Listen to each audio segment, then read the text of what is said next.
मिठू जेवला? काय जेवला? काय जेव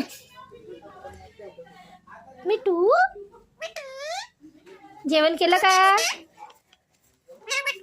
मिठूने जेवण केलं का? मिठू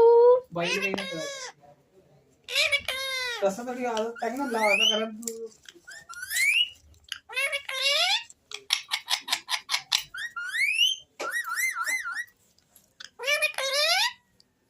म्याव म्याव म्याव म्हण म्याव म्याव म्हण मिठू म्याव